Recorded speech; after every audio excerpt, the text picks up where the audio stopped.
Yeah, I would say, as much as there's natural interest, and I Mhm, do think security is a very mission driven sector where, you know, in my humble opinion, it's sort of, you're obviously creating real enterprise value, but also doing good to the mhm, world to mhm, some extent. At the growth stage, right, where I invest mhm, in, you have to look at company traction, you have to look at market tailwinds, and mhm, cybersecurity is a pretty evergreen category by mhm, itself, right? I would mhm, probably break it down to a couple of things.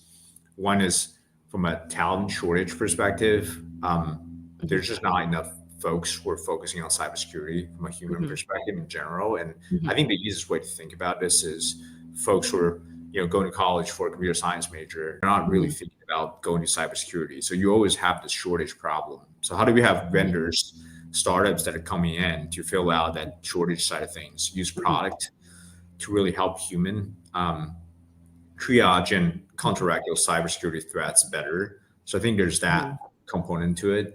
Secondly, I think, from a attack surface perspective, so, you mhm, talk about AI, but, just 3, 4, 5 years ago, there's cloud, right?